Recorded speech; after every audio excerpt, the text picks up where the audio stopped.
जी अस्सलाम वालेकुम dear students आज बात करेंगे Oedipus complex and Sons and lovers.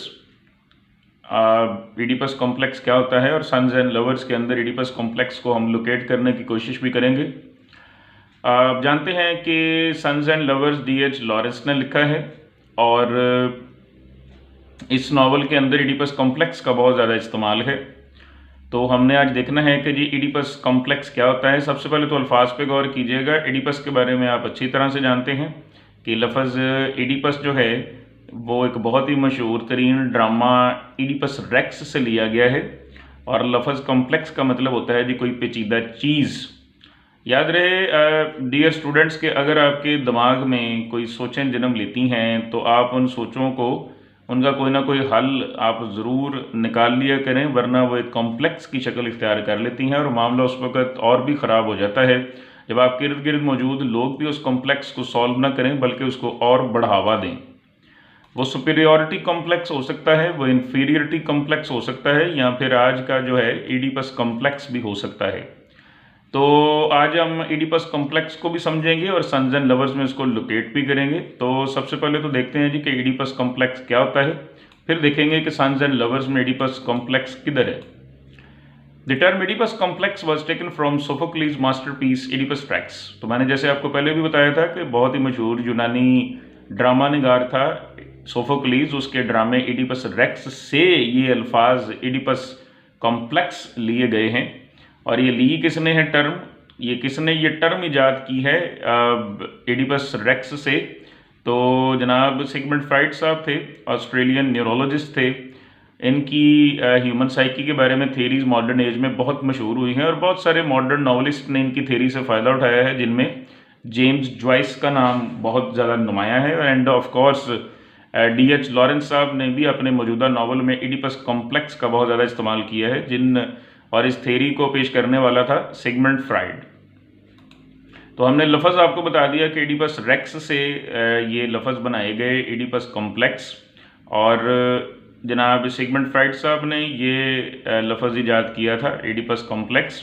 उन्होंने बल्कि अपनी एक थेरी के अंदर इस लफ्ज़ का इस्तेमाल भी किया है, और ये जो थेरी थी, ये नज़रिया जो था वो साइकोसेक्सुअल स्टेजेस ऑफ डेवलपमेंट को बयान करता है। यानी उन्होंने अपने नज़रिए में बताया कि जैसे जैसे आपकी डेवलपमेंट होती है तैसे तैसे आपकी सेक्सुअल थॉट्स की भी डेवलपमेंट होती है, और अगर प्रॉपरली इन सेक्सुअल थॉट्स को हैंडल कर लिया जाए तो ठीक रहता है मामला, वरना मर्द व ख़वातीन के अंदर अगर इन थॉट्स को प्रॉपरली हैंडल ना किया जाए तो वो कॉम्प्लेक्स की शक्ल इख्तियार कर लेती हैं। आम तौर पे तो आप जानते हैं कि इस तरह के मैटर्स के बारे में डिस्कस किया ही नहीं जाता बच्चों के साथ, बहुत झिझक महसूस करते हैं वालिदैन, लेकिन मेरे ख्याल में ओपनली उनके साथ ये चीज़ें डिस्कस करनी चाहिए, वरना कल को ये चीज़ें कॉम्प्लेक्स की शक्ल इख्तियार कर जाएंगी और फिर वही होगा जो इस नावल में बच्चों के साथ हुआ है जी। This complex usually occurs in a male child during phallic stage. तो ये जो कॉम्प्लेक्स है, ये जो पेचीदगी है, ये आमतौर पर एक मेल बच्चे में यानी लड़के में ये होती है जी फैलिक स्टेज के दौरान में। याद रहे आपकी जो फैलिक स्टेज है वो आपकी उम्र के 3 से 6 साल के दरमियान में होती है। 3 से 6 साल तक आप एक स्टेज में होते हैं उम्र की, जिसको हम फैलिक स्टेज कहते हैं, और ये जो पेचीदगी है, ये जो एडिपस कॉम्प्लेक्स है, ये इसी उम्र में आप में लड़कों में नमूदार होता है। अब इसमें होता क्या है, क्या बच्चे इस कॉम्प्लेक्स के अंदर मुब्तला हो कि इस पेचीदगी का शिकार हो के क्या फील करते हैं, ज़रा देखिएगा दोस्तों। कहते हैं जी कि during this stage children experience an unconscious desire for their opposite sex parent and jealousy and envy toward their same sex parent.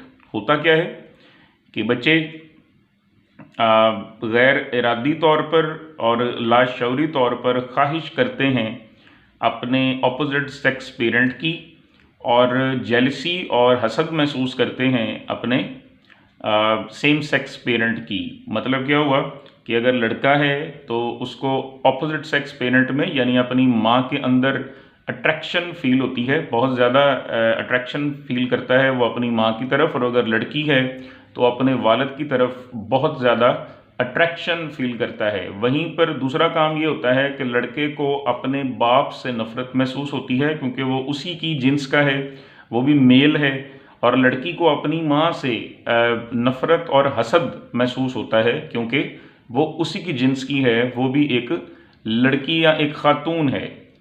तो ये जनाब होता है इस स्टेज के दौरान, फैलिक स्टेज के दौरान, कि जो लड़का होता है उसको माँ की तरफ अट्रैक्शन होती है, बाप से नफ़रत होती है, बच्ची को माँ से नफ़रत होती है, बाप की तरफ अट्रैक्शन होती है। ये होता है जनाब इस स्टेज के अंदर। और याद रहे कि दोस्तों 6 साल की उम्र तक अगर आपने अपने बच्चे के तमाम कॉम्प्लेक्सेस को एड्रेस नहीं किया, उसके जहन में बनने वाली सोचों को अगर आपने साथ साथ उसको समझा कर सीधा ना किया, तो वो एक कॉम्प्लेक्स की शक्ल इख्तियार कर जाएंगे। क्योंकि ये स्टेज बहुत ही नाजुक स्टेज होती है, जो कुछ आप 6 साल तक बच्चे को सिखाते हैं वही वो सारी उम्र अपने जहन में कैरी करता है। अच्छा, अगर ये मेल के अंदर प्रॉब्लम हो तो याद रहे ये एडिपस कॉम्प्लेक्स कहलाएगा, लेकिन अगर ये फीमेल के अंदर ये पेचीदगी पैदा हो जाए कि आपने 3 से 6 साल की उम्र तक उसका ख्याल नहीं रखा, उसको ये बावर नहीं करवाया कि माँ माँ होती है, और बेटी को बावर नहीं करवाया कि बाप बाप ही होता है, उनके बारे में इस तरह के ख्यालात नहीं रखने चाहिए। इस तरह की अगर वो कभी इजहार करें अपनी हरकतों से, तो उनको समझाना चाहिए कि इस तरह की हरकतें जो है वो आप पेरेंट्स के लिए नहीं कर सकते। अगर ये चीज़ें उनके साथ डिस्कस नहीं की गई तो यकीनन ये एक कॉम्प्लेक्स की शक्ल इख्तियार कर जाएंगे, और वो सारी ज़िंदगी अपने माँ या अपने बाप की तरफ अट्रैक्टेड रहेंगे, कम से कम अपनी शादी तक तो अट्रैक्टेड रहेंगे। Sigmund Freud's theory can be summarised as followers. तो हम इस थ्योरी का फिर ये मतलब निकाल सकते हैं, याद रहे ये पॉइंट्स बताते बताते इसकी थ्योरी के मैं एक और पॉइंट भी साथ में जोड़ूंगा, वो नीचे आ रहा है। Focusing only the Oedipus complex. मैं यहाँ पर सिर्फ एडिपस कॉम्प्लेक्स की बात करूँगा, उस कॉम्प्लेक्स की बात करूँगा जो 3 से 6 साल की उम्र में लड़कों के अंदर आ जाता है।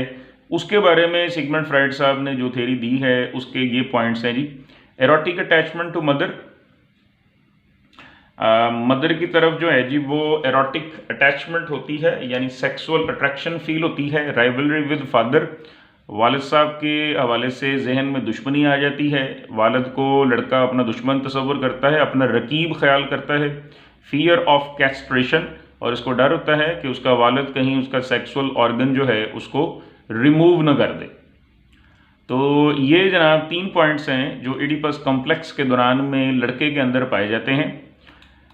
अब हम अपने असल जवाब की तरफ आते हैं। डियर स्टूडेंट्स, मुझे उम्मीद है कि आपको एडिपस कॉम्प्लेक्स का कंसेप्ट काफ़ी हद तक क्लियर हो गया होगा। तो मेरा ख्याल है कि अब हमें मेन मुद्दे पर मूव करना चाहिए।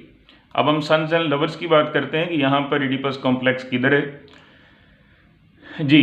तो नंबर 1 पॉइंट होगा कि Sons and Lovers is a good study of human psyche as it is a modern novel.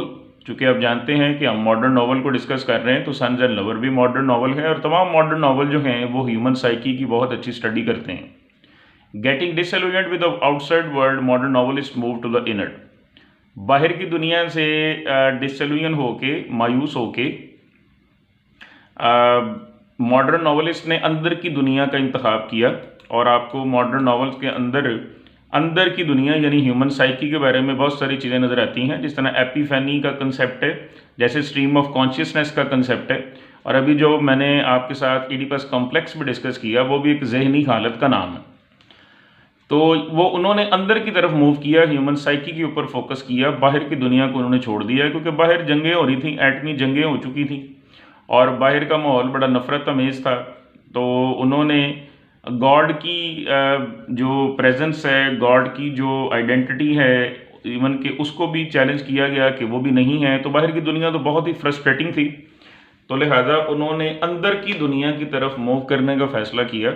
यहाँ पर मैं आपको ये याद करवाता जाऊँ दोस्तों कि वर्ड्सवर्थ बात करता था रोमांटिक एज में नेचर की। नेचर ज़ाहिर बाहर है, वो ह्यूमन नेचर की बात भी करता है, लेकिन यहाँ पर मुराद है बाहर वाली नेचर, कि बाहर वाली नेचर जो है, कुदरत फितरत जो है, उसके बारे में उसने बहुत सारी नज़में लिखी और बहुत सा उसका प्रचार किया, यानी कि आउटसाइड। कीट्स की बात करें तो उसने भी नेगेटिव कैपेबिलिटी की बात की थी। वो मिसाल के तौर पर अगर हम नाइटिंगेल के ऊपर उसका ऑर्डर लेते हैं तो वो नाइटिंगेल ही बन जाता है, और उसके साथ साथ जंगल में ट्रैवल करता है और बहुत सारी उसके अंदर बेहतरीन चीज़ें बयान करता है। वो खुद को नाइटिंगेल ही के तौर पे पेश कर देता है, यानी वो भी आउटसाइड चीज़ों में अपने आप को लूज़ करने में यकीन रखता था। इतना ज़्यादा वो अपने आप को आउटसाइड चीज़ों में समो देता था कि वो खुद की आइडेंटिटी को भी भूल जाता था। तो वो भी आउटसाइड वर्ल्ड की तरफ ज़्यादा अट्रैक्टेड रहा है। रसल की बात करें तो उन्होंने बड़े वाज़ेह अल्फाज में कहा था कि इंसान को चाहिए कि वो अपने बाहर देखे, अपने इर्द गिर्द देखे, ज़्यादा वो खुश होगा, रिलैक्स होगा। अंदर देखेगा अपने तो बहुत ज़्यादा परेशान होगा। यानी कि इन तीनों की अगर बात करें तो इन्होंने अपने अपने दौर में बाहर की तरफ इशारा किया है, अंदर की तरफ इशारा नहीं किया। लेकिन अगर हम मॉडर्न राइटर्स की बात करें तो वो अंदर की तरफ इशारा करते हैं, बाहर की तरफ इशारा नहीं करते, क्योंकि बाहर से वो काफ़ी मायूस हो चुके हैं। जंगें देखी हैं, इंसानों पर जुल्म होते देखे हैं, इंसानों के टुकड़े देखे हैं, तो अब बाहर की दुनिया में इंटरेस्ट नहीं रहा। That's why modern novelist have move to the inner world, inner human world. जी, even plot of Sons and Lovers supports Oedipus complex. अब ये बात के प्लॉट ही जो है वो सन्स एंड लवर्स का वो एडिपस कॉम्प्लेक्स को बहुत ज़्यादा सपोर्ट करता है। इसका मतलब है कि इस नावल के अंदर बेटे हैं और बेटे माँ की तरफ बहुत ज़्यादा अट्रैक्टेड हैं, और घर का माहौल कुछ ऐसा है कि वो मज़ीद माँ की तरफ ही अट्रैक्टेड रहते हैं। अब देखते हैं जी माहौल कैसा था। ब्रोकन फैमिली, सबसे पहले तो फैमिली में इत्तेफाक ही नहीं है, फैमिली टूटी हुई है। रहते तो एक ही जगह पे हैं लेकिन आपस में लड़ते मरते हैं। घर के जो हस्बैंड एंड वाइफ हैं, यानी कि बच्चों के वालिदैन जो हैं मिस्टर एंड मिसेस मॉरल, उनके दरमियान में बहुत सारे लड़ाई झगड़े होते रहते हैं।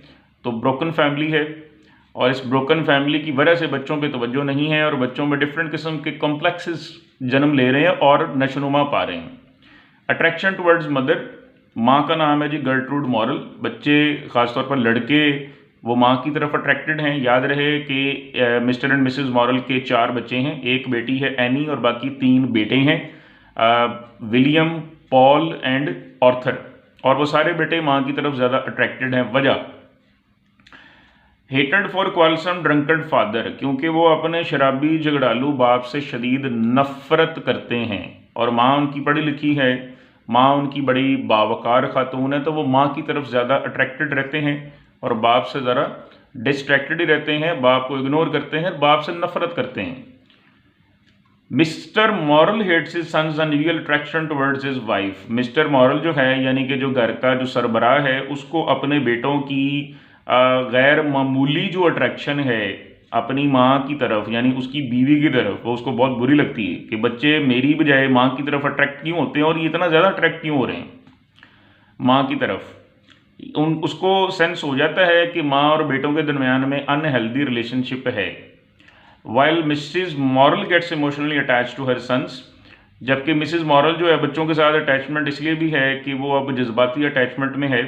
हस्बैंड से उसके इमोशन सेटिस्फाइड नहीं होते, हस्बैंड के साथ हर वक्त लड़ाई झगड़ा ही रहता है, तो हस्बैंड के साथ बैठ के दिल की बातें नहीं कर पाती है, उससे जज्बात ठेस पहुंचती है। जब भी हस्बैंड के साथ बैठती है लड़ाई झगड़ा ही होता है, तो उसके जज्बात बहुत ज़्यादा मजरूह हैं। नतीजतन वो अपने जज्बात को हील करने के लिए अपने बच्चों का सहारा लेती है, बच्चों की तरफ मुड़ जाती है, उनके साथ अपनी सारे जो है वो दिल की बातें शेयर करती है। तो इस माहौल की वजह से बच्चों पे तवज्जो नहीं है। नतीजा ये है कि बच्चे माँ की तरफ ज़्यादा अट्रैक्टेड हैं, बाप से वो नफ़रत करते हैं, और ये जनाब ब्रोकन फैमिली की वजह से भी ये कॉम्प्लेक्सेस जन्म लेते हैं। तो कोशिश करें कि आपके घर में जो है वो इत्तफाक व बरकत रहे, ताकि आपके बच्चों के अंदर डिफरेंट किस्म के कॉम्प्लेक्सेस नर्चर ना हों। Gertrude Morel is principally responsible for nurturing her sons Oedipus complex. यहाँ पे जो गर्ट्रूड मॉरल है, यानी कि जो माँ है घर में, वो ज़्यादा मेन किरदार अदा करती है बच्चों में और अपने बेटों में एडिपस कॉम्प्लेक्स को नशोनुमा देने में। अब यहाँ पर इस औरत के नाम के ऊपर मैं आपको बताता चलूँ कि the name Gertrude is influenced from Hamlet's mother Gertrude. आप जानते हैं विलियम शेक्सपियर का बहुत ही तवील प्ले है हैमलेट, उसके अंदर एक किरदार है प्रिंस हैमलेट, उसका भी अपनी माँ के साथ रिलेशन जो है वो काफ़ी हद तक एडिपल रिलेशनशिप है। और इसके ऊपर बहुत सारे माजी में भी क्रिटिक्स ने बहस की है कि इन दोनों का रिलेशनशिप भी एडिपस कॉम्प्लेक्स वाला रिलेशन है। बच्चा माँ की तरफ ज़रूरत से ज़्यादा ही अट्रैक्टेड है और उनका रिलेशनशिप अनहेल्दी है। तो वहीं से डीएच लॉरेंस साहब को भी ख्याल आया कि मैं भी अपने किरदार का नाम गर्ल्ट्रूड रखूं, और चूंकि वो भी इसके अंदर इडिपस कॉम्प्लेक्स का कंसेप्ट दिखा रहा था, तो लिहाजा ये नाम वहीं से जो है वो इन्फ्लुएंस्ड है। अच्छा, अब ये क्या करती है ये औरत, क्यों इसके बच्चों में इडिपस कॉम्प्लेक्स जो है वो इसकी वजह से जन्म पा रहा है और बढ़ रहा है? She wins her son sympathy. सबसे पहले तो ये है कि बच्चों की हमदर्दी माँ के साथ है, क्योंकि बाप माँ को मारता भी है, बाप शराबी भी है, बदतमीज़ भी है, गालियाँ देता है, लड़ाई झगड़ा करता है, तो बच्चे नेचुरली भी माँ की तरफ ही अट्रैक्टेड होते हैं, और इस माहौल की वजह से वो माँ के साथ मज़ीद अटैच हो चुके हैं। She makes them more hateful towards their father. माँ भी बच्चों की बाप के लिए नफ़रत को कम नहीं होने देती है, बल्कि वो उसको और बढ़ावा देती है। यहाँ तक बात पहुँच चुकी थी, यहाँ तक बात पहुँच जाती है कि पॉल जो उनका तीसरा बेटा है, wishes for his father's death in the novel, वो अपने बाप की मौत की भी विश करता है। किन अल्फाज में? वो इन अल्फाज में करता है, एक तरह की बाप के मरने की दुआ ही वो कर रहा है, Lord it would be better that my father dies, कि ए खुदा बेहतर होता अगर मेरे वालिद साहब की डेथ हो जाती। यानी इतनी नफ़रत है जो वो वालिद साहब के लिए रखते हैं, और इसकी वजह उनकी माँ भी है। She openly gives vent to her हेटेड फॉर हर सन्स लवर्स। इसके अलावा जो भी उसके बेटों की, उनकी माँ भी है। She openly gives vent to her हेटेड फॉर हर सन्स लवर्स। इसके अलावा जो भी उसके बेटों की जिंदगी का अच्छा खासा इजहार करती है। नतीजा ये निकलता है कि बच्चे अपनी लवर से, बेटे जो हैं वो अपनी लवर्स से दूर ही रहते हैं, और वो अपने आप को मदर फिक्सेशन में, यानी कि माँ के साथ बहुत ज़्यादा अटैच्ड पाते हैं। वो माँ की नाराज़गी का ख्याल करके भी अपने अपनी लवर्स को ज़्यादा लिफ्ट नहीं करवाते और उनको छोड़ भी देते हैं। वो हम आगे इंशाल्लाह मज़ीद पढ़ेंगे। She doesn't let them get rid of their complex. तो लिहाजा माँ भी बच्चों को अपने कॉम्प्लेक्स से निजात पाने में कोई ख़ास हेल्प नहीं करती, बल्कि वो तो मज़ीद उनको अपने साथ फिक्स कर लेती है, जोड़ लेती है। Worst effects of developed Oedipus complex. अब मैं आपको बताता हूँ दोस्तों कि ये जो बच्चे ज़रूरत से ज़्यादा माँ के साथ अटैच हैं, इसका क्या नुकसान निकलता है। इसके बहुत सीरियस जनाब डैमेजेस होते हैं। Mr and Mrs Morel son specially William and Paul experience frustrating love affair. सबसे पहले तो क्या होता है कि बेटे जो होते हैं वो किसी के साथ भी लव अफेयर चलाते हैं। ज़ाहिर है जवान है तो लव अफेयर वगैरह वो चलाते हैं। उनकी ज़िंदगी में जो भी कोई लवर्स आती हैं तो उनके साथ में जो लव अफेयर होता है वो बहुत ही फ्रस्ट्रेटिंग होता है, बहुत ही मायूस कुन होता है। वजह, बच्चे अटैच हैं माँ के साथ, और वो माँ की ही तस्वीर लवर्स में देखना चाहते हैं। जब वो नहीं मिलती तो वो फ्रस्ट्रेट हो जाते हैं। Their love side remains dissatisfied and incomplete all together. उनकी जो लव साइड है वो हमेशा ही मायूस रहती है और हमेशा ही नामुकम्मल रहती है। बड़े बेटे की बात करें विलियम की, तो he wants to see his mother's qualities in his fiancee Lily but fails to find any. Soon he gets bored of her. William साहब ने मंगनी की थी अपनी महबूबा के साथ, लिली के साथ, लेकिन वो उसके अंदर माँ की क्वालिटीज़ पाने में नाकाम रहा। उसके अंदर माँ की क्वालिटीज़ लड़की में नहीं है, तो वो जल्दी उससे बोर हो जाता है, और उसकी गैर मौजूदगी में उसको को ख़ास उसकी याद भी नहीं आती है। अगर तीसरे बेटे की बात करें पॉल साहब की, तो पॉल का कॉम्प्लेक्स भी बहुत मजबूत होता है। Even he forbids his mother from continuing conjugal strings with his father. वो इस हद तक चला जाता है माँ के साथ अटैचमेंट में, अट्रैक्शन में, कि वो अपनी माँ को मुंह फाड़ के मना कर देता है कि जी आपने वालिद साहब के साथ मज़ीद अज़दवाजी ताल्लुकात कायम नहीं करने। अब आप ख़ुद देखें कि एक बेटे की क्या ज़रूरत है कि वो अपनी माँ को ये बात कर सके। शर्म से डूब मरना चाहिए इस तरह की बात करते हुए, लेकिन बेटा बड़े वाशगाफ अल्फाज में अपनी माँ से कहता है कि आप वालिद साहब के साथ अज़दवाजी ताल्लुकात मज़ीद कायम मत करें। तो इससे ही आप अंदाज़ा लगा सकते हैं कि माँ ने ये कॉम्प्लेक्स बच्चे के अंदर किस हद तक पहुँचा दिया है। Paul does to Miriam but William did to Lily. Paul साहब भी मरियम के साथ, अपनी लवर के साथ वही करते हैं जो बड़े भाई ने अपनी मंगेतर के साथ किया था। क्या किया था जी उन्होंने? पॉल साहब ने मरियम से बोर हो जाते हैं और मरियम को छोड़ देते हैं। Paul leaves Miriam as he doesn't want her to replace his mother. और इसकी एक वजह ये भी है कि माँ, उसके अंदर माँ जैसी क्वालिटीज़ नहीं है। दूसरी वजह यह है कि वो नहीं चाहता कि मरियम उसकी माँ की जगह ले। और नहीं चाहता कि उसकी तवज्जो माँ से हट के मरियम पर आए।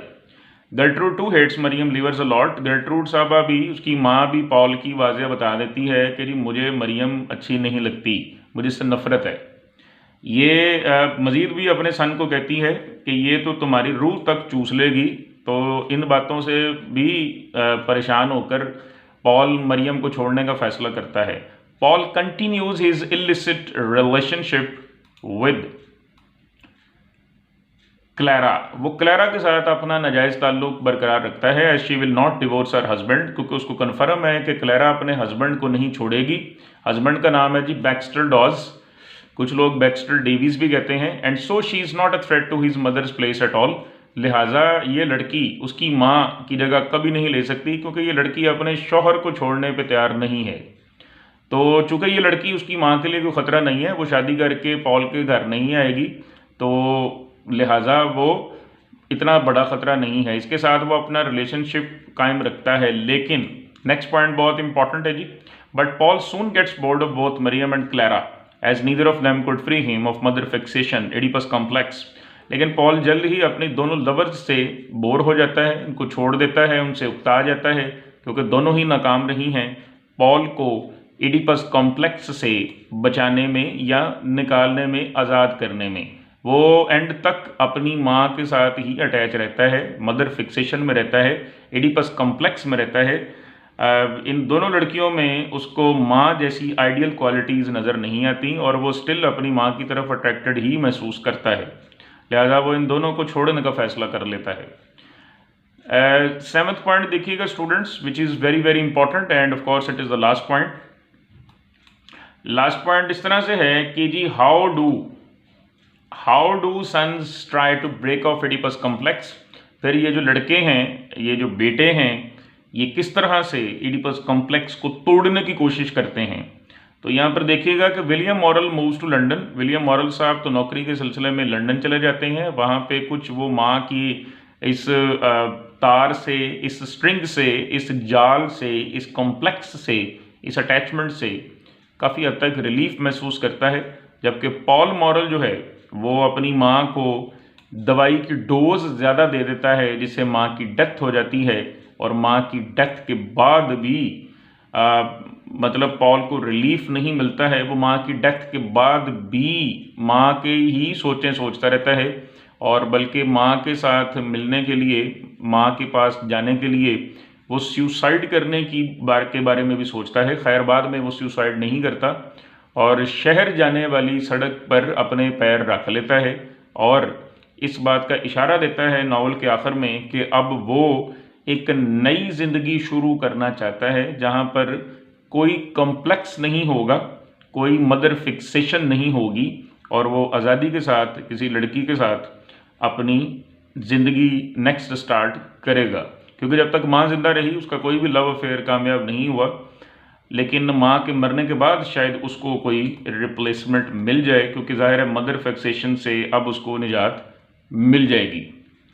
तो ये जनाब हम Oedipus complex in Sons and Lovers को डिस्कस कर चुके हैं। आपका कोई भी क्वेश्चन हो तो आप इस वीडियो के कमेंट्स में ज़रूर छोड़िएगा, और उम्मीद करता हूँ कि आपको ये टॉपिक समझाने में मैंने ज़्यादा कोई गलती नहीं की है। उम्मीद करता हूँ कि आपको इसकी समझ भी आ गई होगी, और उम्मीद करता हूँ कि आप इंशाल्लाह कमेंट्स के ज़रिए से अपने क्वेश्चंस को ज़रूर छोड़ेंगे। मिलता हूँ इंशाल्लाह नेक्स्ट वीडियो में आपको जल्दी ही। तब तक के लिए अल्लाह हाफिज़।